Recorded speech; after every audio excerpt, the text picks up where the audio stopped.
It's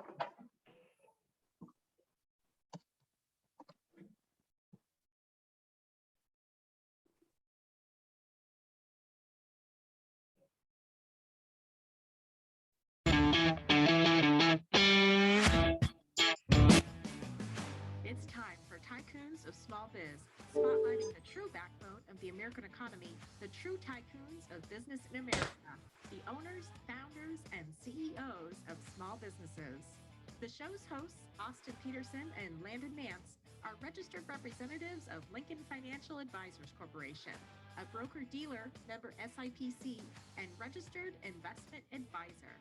The views expressed by your hosts, Austin and Landon, are not necessarily the views of Lincoln Financial Advisors. Backbone Planning Partners is a marketing name for registered representatives of Lincoln Financial Advisors. Now let's lean in as Austin and Landon connect with this week's Tycoons. Good afternoon, Tycoons, and welcome to today's episode of Tycoons of Small Biz. I'm your host here, as always, from the lovely Phoenix, Arizona, and I'm joined by the best co-host in the business, Landon Mance from Sin City itself, Las Vegas, Nevada. Landon, welcome to the show, buddy. Thank you very much. Looking great today, sir. Always great to see your smiling face, and I'm sure there will be some comments about this goatee and or the shirt that I'm wearing today, but we will get to that shortly. So today, if you're listening to the podcast or the radio program for the first time and you're not sure what we do here at Tycoons of Small Biz, so we're a radio program and a podcast that's put together by small business owners for small business owners. Landon and I are both small business owners. We're also from families that are multi-generational small business owners. And so small business really runs in our blood. And we believe that the small business owner and the small businesses in our country are truly the backbone of the American economy. So we decided about a year and a half ago to put together a podcast or a radio program that gives small business owners an opportunity to share their story, to get get word out about their business. And so Tycoons of Small Biz was born. So today we are excited to actually have a definite tycoon on the show with us today. Thomas Inserra, Chairman and CEO of Integro Bank, is on the show with us today. So Thomas, welcome to the show. Hello, Austin and Landon. Great to see you, Thomas. And we know that you're coming to us live today from Florida. You're there for a conference, I believe, but you're based in Arizona typically, correct? Absolutely, based in Phoenix. Great. Yeah, so tell us a little bit about yourself personally. We always like to start with the personal side. So tell us, where you grew up, how you got started in business, maybe where you went to college if you did. Tell us about your family, whatever you'd like to know about you personally, and then that'll kind of lead us into where we are today with you starting Integro Bank. Certainly. Born and raised in Pennsylvania. Started working at the ripe age of 9, delivering newspapers at 4:30 in the morning before school. So I view that as my first small business job, working for tips, delivering newspapers. And then at age 16, after school and weekends in Pittsburgh, flipped some hamburgers. And the dream was to become the first person in the family to attend and graduate college. So I was saving up my money for years. Was able to go into college at Purdue in the Midwest, the state of Indiana, and ran out of money after my very first semester. And I had to walk to the edge of campus to obtain my third small business job. Was able to secure that, working for $5 an hour full time, put myself through college. So that's my upbringing. Yeah, that's awesome. I mean, I think, there's some similarities to my own background in there. I had a paper route when I was younger as well. You went around, you collected the money, you were hoping for tips, you're delivering the newspapers early on the weekends when you'd rather be out, or you'd rather be sleeping really on the weekends. And so it means that you're in bed earlier the night before. All those kinds of things ring true to me for sure. Yeah, I remember every morning it was pitch black, so I had to have a light on the bicycle. And I also remember those metal change makers. So when you were collecting the bill, they didn't have automated bill pay. So you had to walk around the neighborhood to manually collect the bill for the newspaper. And if you were lucky and they liked the service, you'd get a tip, but you had to carry those metal change makers with pennies, nickel, dimes, and quarters. Yep, I remember it well. So I am still trying to figure out though how my first job was $4.25 an hour, but you had a job at $5 an hour. Well, you know, And hey, I was in college, so I think flipping hamburgers, it was $2.85 an hour when I started flipping burgers. yeah, boy, I tell you, my kids just don't understand what that was like nowadays. I was talking to my wife about it last night, just thinking, you know, my son today makes as much money as I made when we first got married. And he's essentially working part-time. I'm still paying his rent. I'm still paying his tuition. So I'm trying to figure out how he never has any money when, we started our family on that kind of money. But, inflation obviously comes into play as well. It's 25 years later or so. That's right. That's right. Yeah. So tell us a little bit about Integro Bank. It's a proposed bank at this point, so you haven't launched yet as a bank, but tell us a little bit about what it is that you're setting out to do, the differentiators. I think everybody thinks, oh, bank, well, banks are all the same, but you're going to tell us that they're not. So let's start with the differentiators and kind of what you guys are setting out to do.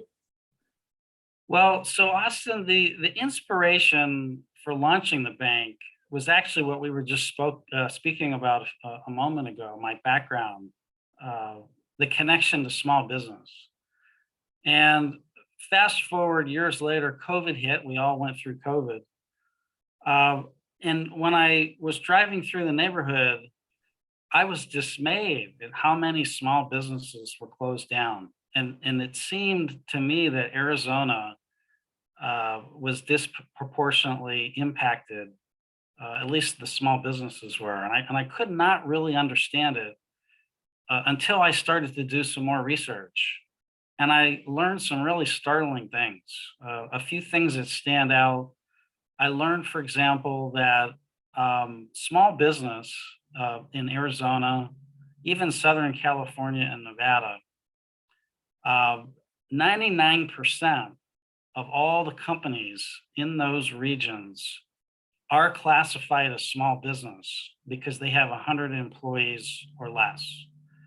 But yet, if you add up all the lending activity from all the banks combined, those small businesses get about 4.5% of all the lending activity. So that allowed me to conclude that the small businesses were starved for capital at a time when they most needed capital. And so when you have these periods of economic stress, whether it be recession or even COVID, that's when you see the closure rate for small businesses go up because they just don't have enough cash reserves. And so I dug deeper and I found, for example, in Phoenix, the city of Phoenix has really been a victim of its own success in that over the last 25 years, it's been such an incredible growth market that all the banks in the United States have wanted to have a presence in Phoenix. And so the easiest and quickest way for them to enter the market was to buy up all the local banks to the point where there's only 4 banks left that are locally chartered based in Phoenix. And so with that shortage of banks in a location that's the fastest growing in the country and has the highest concentration of small business. So arguably you have the highest need for banks in this region, but you have the fewest number of banks. So there's a shortage.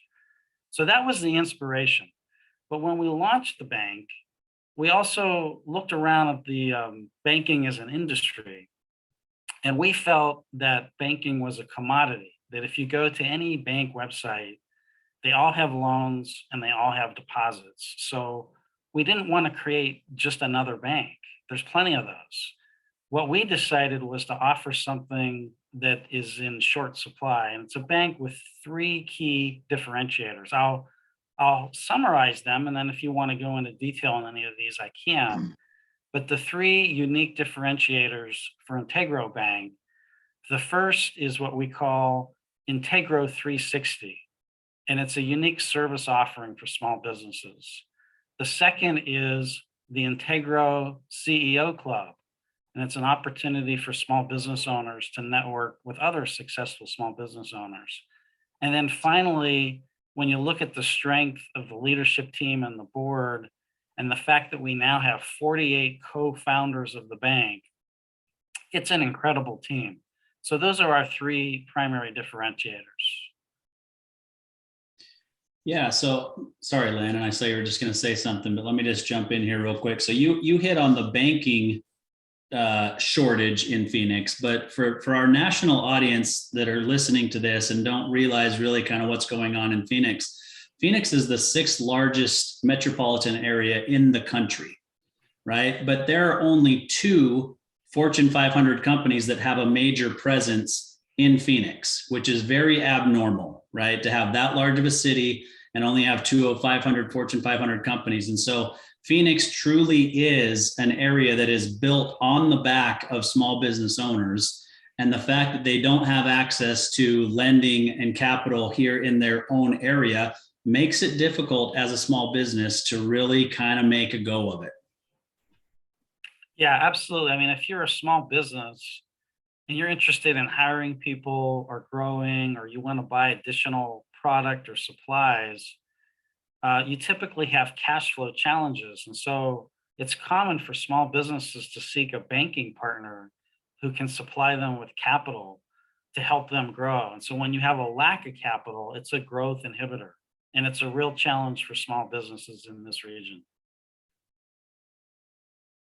Yeah, Thomas. So, we've had a couple of calls with you prior to today. So we've heard your story. We love your story. We love what you guys, what your vision is for the bank.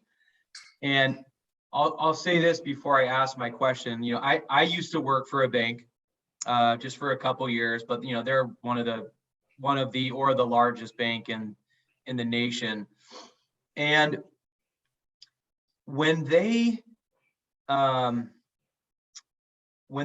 of position their, I'm using air quotes here, their advice, it is usually just a way to get a customer to buy an additional product. But what you guys are doing is different.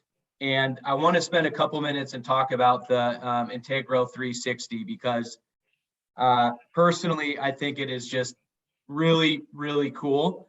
And so I want people to really have a good grasp and an understanding of what it is and what value that it can bring to them and to their business. Because the CEO Club, I love that idea. I think that is just super unique.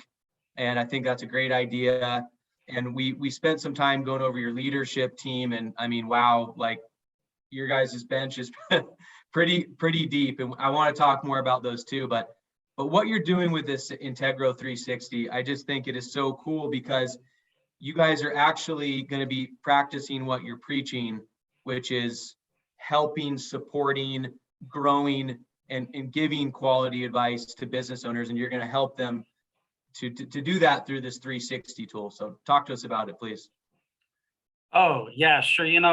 Your observations and your question are very accurate. I've worked at some of the top 20 largest banks in the country. And, it was great training, enjoyed working there. But one of the things I learned is when you work at a large top 20 bank, it's all about them. And so when they teach their employees, they teach them about their products and their services and how to push those products and services to the customers, whether they need those or not. And so we at Integro, we want to completely invert that. It's not about us. It's about the small business. And when you dive into the needs of a small business, it's typically about cash flow management. And so we decided to create this unique offering, which we call Integro 360, which is really all about helping to better manage the cash flow for that small business owner. And so it's a proprietary 8-step process that we use to do that. So if you'd like, I can walk you through those 8 steps quickly, and I think that'll answer your question in terms of what is Integro 360. Yeah, let's do that, please.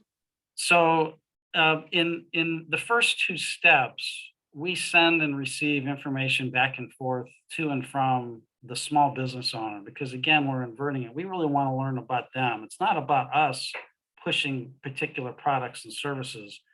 And so they'll supply us with their financials, their history, and the information about their company. And because we're a internet technology-based bank, we make it very efficient for small businesses nationally. Even though we're based in Phoenix, we will be able to assist business nationally to submit that information to us electronically. So in steps 1 and 2, we're collecting that information. In step 3, we're providing that business owner with value right out of the gate by providing them with free peer data. And this shows that business owner 5 to 7 companies in their same geographic market and in the same industry, how those companies are performing financially. We collect and have access to that information on a blind basis. So we don't tell them what a particular company is doing, but as an industry, we can say things like, here's the growth rate, here's the gross and net profit margins, but we can actually drill down much deeper into the cash flow cycle and look at how that small business in that particular industry, how they're collecting their receivables and how they're turning their inventory. And the small business owner, the reaction is, wow, no bank of any size has ever provided us with market data about how the competitors in our business are performing. And then in the 4th step, we do one more thing that no other bank in the country is doing, and that is we will provide that business owner with a complimentary business valuation. And the conversation will typically get very interesting, and it would go something like this, that we notice, based on the current cash flow of your business, that your business is worth about $1 million today. But you've indicated to us as a bank that your long-term goal for your company is to build up the value over time, over the next 15 to 20 years, so that, say, 20 years down the road, you can sell the company for, say, 15 or 20 million, or maybe hand it off to the next generation. And when they get that information about their current valuation, they're again amazed that no other bank is providing that kind of information. And then in steps 5 and 6, the business owner gets very engaged and they get very competitive, because what they want to know is, based on how their business is performing in its cash flow, and looking at what they're valued at today and their long-term goal of increasing the valuation, they look for strengths and weaknesses of how their company is performing relative to their competitors. So for example, we might say that their business that they own is turning their receivables every 70 or 80 days, but all of the businesses in their market are actually turning their receivables every 30 days. And because they have superior free cash flow, their competitors are able to reinvest that free cash flow, and they have sustainable growth rates. The competitors have sustainable growth rates in the industry of 10 to 12% growth rates per year. But because this particular company has less cash flow, they're only able to grow at 1 to 2% per year. So that we've helped that business owner realize that what's holding back their growth is the way that they're viewing and managing cash flow. And so having access to this competitor data in this business valuation tool gives them a way to see the strengths and weaknesses of how they're managing their business. And then what we find is that business owner really wants a feedback loop, because they want to meet with us monthly or quarterly so that we can help them evaluate their performance relative to their peers. Because what they really want to know every month, are they getting further ahead, or are they falling further behind compared with their peers? And then finally, in the 7th and 8th steps, from that feedback loop that we help set up with that business owner, we notice that it starts to have an impact over time. And now, when I say we, my team and I implemented an earlier beta version of this at the last bank that I led in Southern California. And we implemented an analog version of this. It was not technology enabled, it was not delivered over the internet. But we found that a high percentage of the business owners that had access to this market data and this business valuation data, they were very successful at being able to increase their growth rate, their profitability, the valuation of their company. And some of the successes were overwhelming. We had dozens of companies that ultimately were able to sell their business, even though they started as really small businesses, perhaps out of their garage. But over time, with this feedback loop, they were selling at prices ranging from 50 million to 200 million once they sold. Now, the interesting thing is, after they completed this 8-step process, it was great for the small business owners because they were able to successfully grow, increase the net worth of both the company and themselves. But once they sold for, say, $100 million, they approached that bank that we were at in California and said, hey, now that I've sold the company, I'm thinking of retiring and I need some help investing those assets. But that particular bank did not have any private banking or wealth management services. And so it uncovered kind of what I viewed as a flaw in their business model. But at Integro Bank, in addition to taking that 8-step process to the next level by putting it on the internet and introducing some technology, which makes it easier and more convenient for the business owner, allows us to reach more small businesses throughout the country. But we also intend on offering a private banking and wealth management solution so that we can help those customers even after they successfully grow. So a couple quick follow-up questions. What you just described there, it would seem to me that somebody that was going to manage that process for a client needs to have probably a particular skill set. So who is going to be responsible for managing that process with clients so that they can help them successfully transition from one step to the next?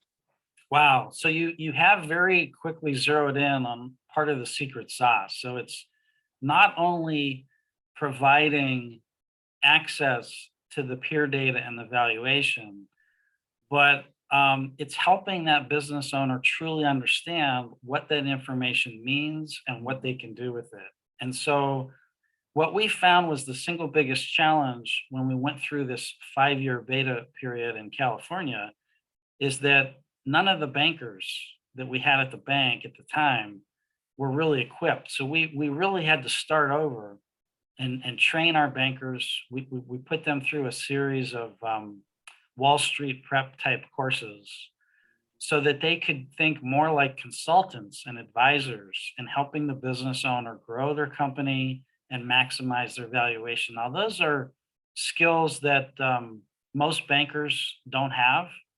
So when we went to build this bank, I was able to successfully recruit a lot of those early pioneers that helped us roll this out at the last bank. But we have to spend an awful lot of time, energy, and effort in providing that custom training as we recruit new bankers. And so that creates a high barrier of entry and explains why you don't really have a lot of other banks doing this.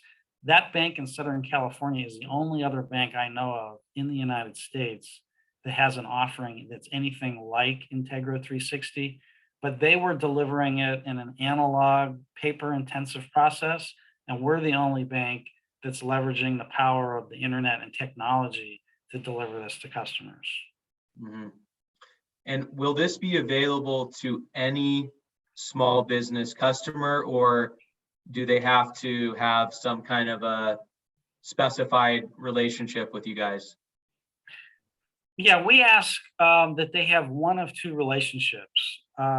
we actually, when we do our investor presentations for people who are interested in becoming shareholders of our new bank, that shareholders who invest will have access to this Integro 360 service, as well as the customers of the bank. So we would ask that you either become an investor in the bank or a customer of the bank. And then at that point, you'll have, under either of those cases, complimentary access to that Integro 360 service. All right, one final question on here, and I'll kick it back to Austin. What does a typical time frame look like for? So let's say, you know, I come in and I say, hey, I love what you guys are doing. I'd like to be one of your guys' customers, you know, or clients.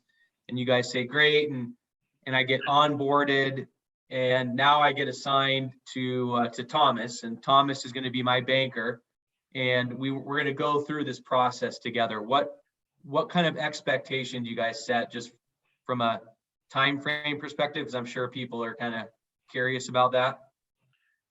Well, since at the last bank, we had implemented this over a 5-year period, I do have a wide range of answers. There were some customers that immediately after receiving the presentation, it was impactful and it started to have an impact. But in terms of being truly impactful, where their business valuations started to really increase considerably, I would say the range was anywhere from 18 months to 5 years. And over that time frame, we're talking about massive increases in their growth rates, their profitability, their valuations.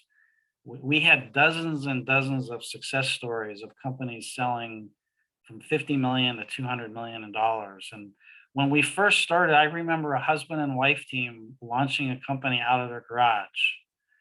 That in their case, 3 years later, they sold their business for $110 million after going through this intensive monthly counseling on what were the things that they needed to focus on to manage that hyper level of growth. So it varies with every company, but it can be anywhere from a few months. I would give it a good 18 months to up to 5 years. Yeah, so I'll just jump in here. I really feel like we have to drive this point home. I don't think that consumers or business owners even realize the differentiator that this is, right? I mean, the reality is most banks, they want to see your tax returns, they want to see your profit and loss, they want to see your balance sheet, and they're going to make a decision on whether or not they want a lending relationship with you. And that's it. Right. And the reality is what you guys are doing is more like a partnership with these small business owners to help them grow. Now, you're not just doing it out of the goodness of your heart, right? Because by doing that, you then have a better successful relationship with those small business owners as well going forward, right? They're going to need more lending. There's going to be more deposits on the book. There's going to be lower default rates. There's going to be an opportunity to help them manage the wealth when they sell their business. There's all these things that are still in it for you. But I think the reality is you've keyed in on something that these banks just don't fully understand from a small business standpoint. And like you said, they're not going to put in the effort and the time and the money to invest in that sort of a setup because they're, for lack of a better term, fat and happy today to lend to the large organizations that pay on time, that lend, you know, tens and hundreds of millions of dollars to these large organizations. And it works for them, you know, from a bottom line standpoint. And why change it if it's not broken? You know, you're right. I think it's a difference in the market between needs versus wants. And what I find is most small business owners, when they first open up a bank account, they're acting on needs. You know, I need a checking account to get started, and I need to meet my payroll and write checks to pay people. So I have to have a checking account, or I need a loan because I want to buy a piece of equipment, or I want to buy a piece of property. And so when you're in need and you view your banking as a need, Well, every bank competes as a commodity. And so now it's really just down to who has the best price and maybe turnaround time or service. But when it comes to a want, it's a more sophisticated business owner that's thinking, what do I really want to do with this business? How long do I want to own it? What's my exit strategy? What kind of value do I want to create in this company? What's my legacy? Do I want to hand this off to the next generation? Do I want to sell the business? What's the valuation going to be when it sells 5, 10, 20 years? What's it worth today? And what's the path, between those 2 points? How do I grow the business valuation? So those are wants. And if you start having those kind of conversations, all the other banks in town are going to say, well, we don't really have any consultative services to help you in that area. So this is really a customized offering depending on each entrepreneur's wants, what's their vision for their company. And it's a true partnership. I think you're absolutely right about that. And so Integro 360 was built from the ground up from the viewpoint of the small business owner on an individualized basis. How can we help the owners of that company succeed? Yeah. So from here, I want to pivot to what I would call the next level to that consultative thing, and that, Integro CEO Club and what that really does for a business owner. But before we do that, let's take a quick break, and we'll share a quick call to action for those listeners of Tycoons of Small Biz. Hey there, Tycoons. Austin Peterson here, co-host of Tycoons of Small Biz. If you think you have what it takes to be considered a tycoon and you're wondering how you could become a featured guest, please follow and then message us at Tycoons of Small Biz on LinkedIn. We'd love to have a conversation with you to see if it is a mutually good fit, and if so, we'll get you scheduled for an interview. If you're unsure about being a guest on our podcast, but are contemplating selling your business over the next few years and you'd like to know what your business is worth, please also follow us and then message us on LinkedIn for your no obligation, informal valuation of your business. We look forward to hearing from you, and thanks for listening to the Tycoons of Small Biz podcast. And now, back to today's program. All right, welcome back, Tycoons. You got Austin Peterson and Landon Mance here, co-hosts of Tycoons of Small Biz, and we've got a tycoon on the program today with us, Thomas Inserra with Integro Bank. So as you heard on our call to action, you don't have the corner on a free business valuation. That's something that we've done for a while, but it's not often that a bank does that. The reality is a lot of what Landon and I do in our day job is some of the things that you're going to offer through the bank, because the banks weren't offering it. We're helping our customers or our clients to be able to interact with a bank the way that they should be interacting with a bank. So honestly, I think it's a refreshing thing that you guys are doing here. And part of that is the Integro CEO Club. And so, before we talk about that, I'll just kind of lay the groundwork. So Landon and I are both members of Vistage Worldwide. You've probably heard of Vistage. And I would call Vistage basically a CEO club as well, where we're meeting on a monthly basis or more often with other owners of small businesses. And what's unique and great about it is that you have an opportunity to almost have your own board of advisors there to give you feedback on things that you may not be thinking about or that you're missing. And they're doing it in a completely unbiased manner because they have no stake in the game. Right. And so I think Integro CEO Club is doing something similar, but tell us a little bit more about Integro CEO Club and why you think it's super important, for the clients of the bank. Sure. Yeah. Vistage is a good example. There are other CEO clubs. And I think they all add value. The way I think about our CEO club, the first thought that comes to my mind is the term blind spots. Every business owner has blind spots, whether they know it or not. And the advantage of affiliating with some type of a CEO club is you get access to people who have been there and done that, and they're more seasoned, and they can help you see and overcome your blind spots. They will help you become a better business owner and more successful.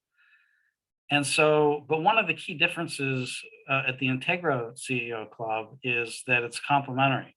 And some of these CEO clubs can be pretty pricey. So it's just an extra service that we've decided to have as part of our offering, that if you're either a shareholder or a customer, you're going to have access to these CEO Club events. And so a typical event would be a CEO that we asked to come in as a guest speaker. And they're going to talk about, for example, how they were able to successfully increase the value of their company from a two-person startup founded in a garage to, $100 million business. What were some of the challenges that they had along the way that they were able to overcome? And in that presentation, these other CEOs who are now participating in that group setting might hear and learn about challenges that they are in the process of overcoming, and they can then enter into private conversations with those CEOs. So it's just a great learning experience, a great networking opportunity. Yeah, I agree with you. I mean, honestly, for me, and I won't speak for Landon, but at Vistage, having a guest speaker, I think, is many times inspiring, and it's great to hear, different things that they're doing out there, and it helps you to kind of think about things that you could be doing differently. But the biggest value for me is from the other CEOs and the other business owners, where they're giving me feedback on something that I'm dealing with, or we're giving another business owner feedback on something that they're dealing with, where we're looking at anything that they're trying to figure out inside of their business from about every angle that you possibly could look at it from, and then give them feedback and action steps to go out and actually take action the next day, which is really tough to get, right? I mean, even you can hire consultants and pay them a bunch of money, come in, and a lot of times they're going to hand you a book this thick, and they're going to walk out the door and say, okay, implement it. But the reality is we're giving the actual action steps, and then they're being accountable to us the following meeting, which I think is a huge value that comes from these CEO clubs. Yeah. Yeah, I think you'll find a common trait among a lot of the successful CEOs is a lifetime commitment to learning. And so this is just another platform to help any business owner that wants to get to the next level to continue learning from others. Yeah, absolutely. Landon, were you gonna say something? No, yeah, I was gonna just pivot to the next topic here because, Thomas, something I've just been thinking about the last minute or two as you were talking, and I can't recall if you have shared this with us before, but I know you've had a really successful career as a banking executive, but is this your first, brand new venture, as far as like starting up a business from scratch, or have you done this before? Well, that's a great question. So I do have 35 years of experience in small, medium, and large banks. So a lot of banking experience. However, I really view myself more as a frustrated technologist than I do as a banker. And to answer your question more succinctly, this is my fifth fintech startup. And just as a quick example, my most recent fintech startup, I was the CEO of a publicly traded international fintech where the team that I recruited and I were successful at increasing the market cap of the company by 740% in a 2-year period. So if you go back and look at my fintech experience, the common trait was 4 prior companies that were all technology-enabled businesses that really leveraged technology to the fullest. We brought out innovative new products and services, and each of the 4 really grew significantly at rapid paces. So what I'm trying to do is merge the two. I think the banking industry has been a slow adopter of technology. And there's a lot of opportunity, I think, for banks to make better use of technology to better serve customers, and in this case, small businesses. And to illustrate that, I'll take you back 21 years ago. I worked at a company named Accenture, who recruited me to Singapore. And I was fortunate enough to lead a team that invented and deployed among the world's very first mobile telephone banking solutions. If you wanted to bank on a mobile telephone, we actually invented that 21 years ago. And when we showed it to the world's largest banks, they said it was the coolest thing that they ever saw, but they passed because they said that the world will never bank on a mobile telephone. Mhm. And so here we are 21 years later, banks have finally figured out, well, of course people will bank on a cell phone. And what always interested me is that here in the United States, I think it's something like 93% of the population has a cell phone, but probably only 30, 35, or 40% have bank accounts. So if you want to increase your market share as a banker, you got to figure out how to provide banking services using technology with the cell phone. So the fact that banks had that opportunity to do that 21 years ago and purposely chose not to just shows that they're not early adopters. They kind of don't really fully understand technology. So I'm hoping that we have the opportunity to change that and to be among the innovators in the banking industry. Yeah, absolutely, absolutely. And I think kind of the intent of that question was, was going to kind of lead into a segue around, your capital raise, and you can tell us a little bit about your investor portal, because I know that that's a big part of what you guys are doing right now is you're out there, gathering investors and raising capital with a projected launch date. If my memory serves me right, we're looking at Q1 of next year. Is that correct? Yeah, we're planning on opening in March. Yeah, got it. Okay, got it. Yeah, so my question was going to kind of be around just what is that experience, been like, going out there and raising capital. I'm sure a lot of the listeners, to the show can certainly appreciate that grind and that commitment to getting where you want to go. So if there's any thoughts you want to share on that, we'd love to hear them. Otherwise, let's tell us a little bit about your investor portal. And I know you've got some different avenues that people can invest through. Yeah, wow, that's a great question. So fortunately, having been the CEO and launched 4 prior fintechs, I do have a lot of capital raising experience. I've raised cumulatively well over 100 million. But I have to tell you, because of the changes in the market and in technology, how we're going about raising capital today is, much different than when I first got into the business. But the short answer to your question is, yes, we're in the middle of a capital raise campaign. Our objective was to raise a minimum of 27 million and a maximum of 52 million. And we've just launched, a short time ago.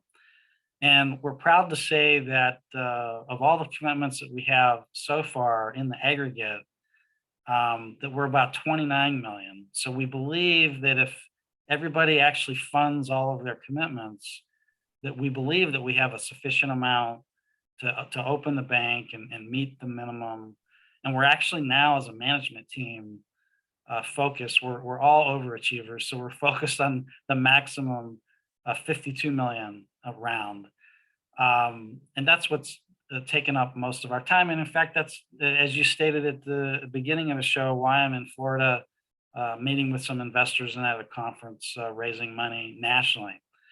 But what's changed, Landon, to answer your question, is we decided to leverage some of the technology that's out there in the crowdfunding world. There's a lot of companies that will raise money with crowdfunding, but typically in the crowdfunding world, people might be investing really micro amounts, $100, $500. But we've been able to use that technology. So when people actually go to our website at integrobank.com and they click the icon that says become an investor, they can review the private offering agreement. We have an electronic due diligence room, so all the information you would typically want to collect about a company is disclosed there. and you can actually sign the subscription agreement online. You can transfer your money online, and literally in about 2 minutes, after you've done your research of all this information, in 2 minutes, you can go online and become a shareholder in the bank. And perhaps the most interesting thing that's on our website that relates to the capital raise is we built an additional app, and we think we're among the first, if not the first bank, where you can go on our website and invest using your IRA. And most people didn't realize that they can access their IRA money to invest in a bank startup. And so by going on our website and saying, yes, I'd like to invest using my IRA, there's additional questions that you have to fill out online. But in about 10 minutes, people can go through the process. And about 40% of our investors, and I think, Landon, I think that's why a big part of why we've been able to raise so much capital in such a short period of time. I think it's partly because we have a strong management team, we have a good value proposition for investors, but we've made it so easy online to go through the process of actually becoming an investor in 2 minutes if you're a cash investor, or 10 minutes if you're an IRA investor. That convenience has really helped translate into a rapid capital raise for us. Yeah, that's great. So you made a comment that triggered something. I recently changed my banking relationship. One of the businesses that I have, I changed my banking relationship from a large national bank to a significantly smaller local bank. And I'm going to switch again, because what happened is that I got used to certain technologies, and switching over to this smaller bank, the technologies are not there on the desktop or the mobile app. And so I'm now going to figure out where I'm going to go next. I don't know if I'll go back to a big bank or not. I'd like to do something, supporting the small business community. But my question is, how are you guys going to compete from a technology standpoint, specifically mobile banking, with some of these firms that have billions of dollars to put into their app? Wow. So I agree. I think our observation of the marketplace is that most banks are in one of two categories. You have the top 20 large banks that have invested heavily in some of the online applications. But if you ever need any kind of customized service or need to talk with someone and you're a small business owner, you're just not going to get the service that you need. So your choice at a large bank is you might have access to some of the cool and latest internet tools, but you just don't really have the level of service that you need.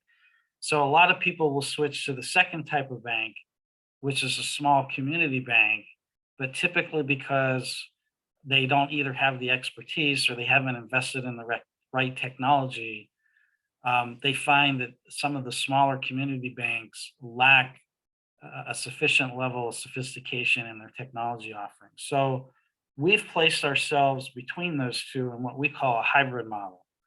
So because we're starting from scratch, and you look at the strength of the technology team that we've recruited who have worked at the larger banks, we're able to deploy the latest and greatest technology, all and more that all the large banks have. But interestingly, the top 20 banks, most of their technology platforms were put in place 5, 10, 15, 20 years ago.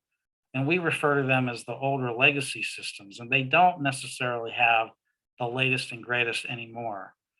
However, as a brand new bank, we're able to put in best in breed and all the technology offerings. And so we think that we'll have a superior level of service compared with the large billion-dollar banks. Now, on the small community banks, they're historically known for their customer service and being able to get to know their customers. And that's why I refer to it as a hybrid model.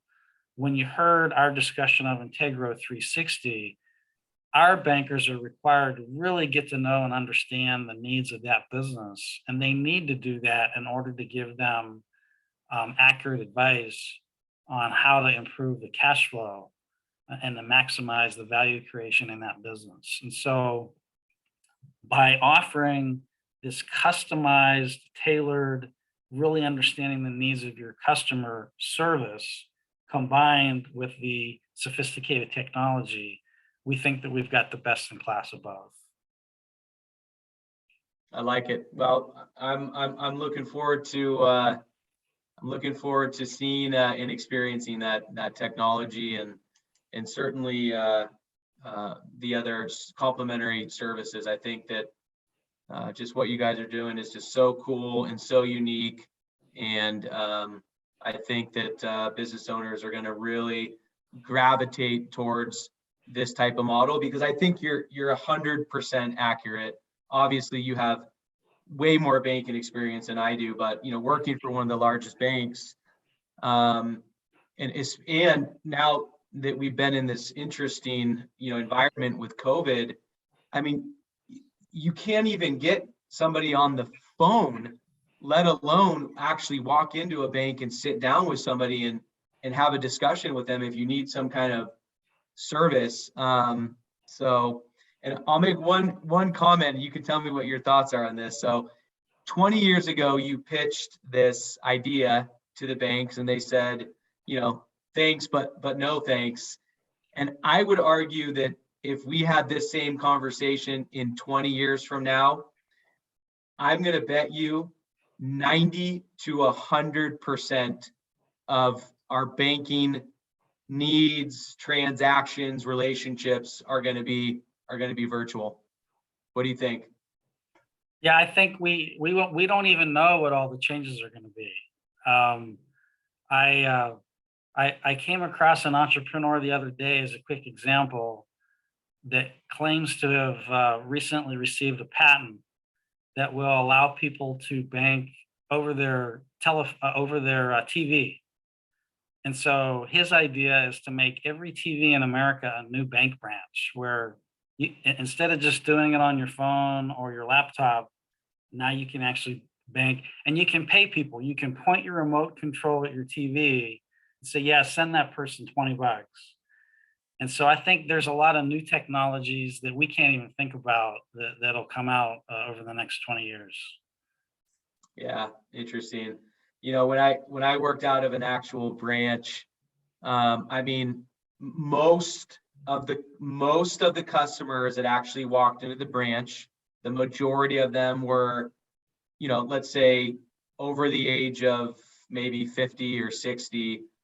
But the reason I make that prediction is because as people continue to get older, in 20 years from now, those people that are coming into the banks, they might not be around to come into the banks any longer, and the generation of people that are up and coming these days, I mean, certainly my generation and the generations below me, I mean, we don't go into the bank ever unless it is absolutely necessary, which it very, very rarely is, unless you're dealing with some unique circumstance and you have to sit down with someone and and figure something out. But I mean, we just don't go into banks. That gives us first off, that observation is very accurate, but that gives us another competitive advantage. All of the banks that are existing have these large branch infrastructures all over the country, but with fewer and fewer, if any, people coming in. And so that's a cost infrastructure that they don't really need. So they're starting to close a lot of these branches, but it's very costly. It drains their profits. But as an internet-based bank, starting from scratch, we have one required location that the government says we have to have, and then that's it. And we actually anticipate having the capability of being able to lend nationally over the internet. So we have a very low cost structure compared with our bank competitors. Yeah, absolutely. I just, the technology stuff, I just think back and, my kids are 21 and 18. And the reality is they've never been alive when smartphones were not around. They've never not had a smartphone. And I just don't think they understand how quickly technology has advanced during their lifetime, which is crazy. And it's nice to see that you guys are doing that in the banking industry. So unfortunately, we're out of time. I feel like we could go into about 14 different more topics that are really, really important to small businesses that you guys are going to help to solve. But we have to end at this point. So let me just throw it back to you. You can throw out the website of the bank for the investor portal and that sort of thing, as well as any way that you'd like people to get a hold of you going forward. Yeah, Austin and Landon, thank you. It was an incredible time today. People can check us out at integrobank.com. And if you want to reach me, it's really easy to remember. My email is ceo@integrobank.com. All right. Well, we really we really appreciate the conversation, Thomas. It's been enlightening. We appreciate the relationship that we've built in a short period of time with you and look forward to staying in touch. Landon, what did you want to say at the end there? Yeah, no, I'll just echo what you said there and just say that, Thomas, you've really made yourself available to people to talk to. You're really easy to get in touch with, very responsive. So if there's anybody out there that wants to get in touch with Thomas, I promise you he's open to having a conversation, and he'll get back with you soon. So Thomas, really enjoyed the conversation, and we are very excited to watch and follow along with your guys' continued success, and we're rooting for you and can't wait to see how things come about here in the next few months. Thank you, guys. Hey, it's all about helping small business. We appreciate the opportunity for being on the show. Thank you. Great. Thanks again, Thomas.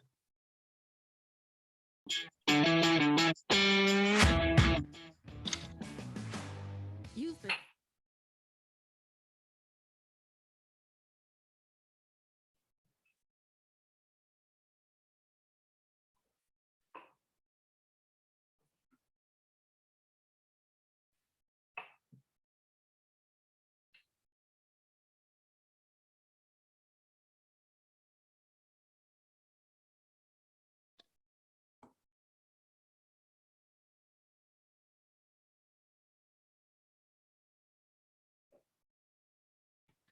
Task platform.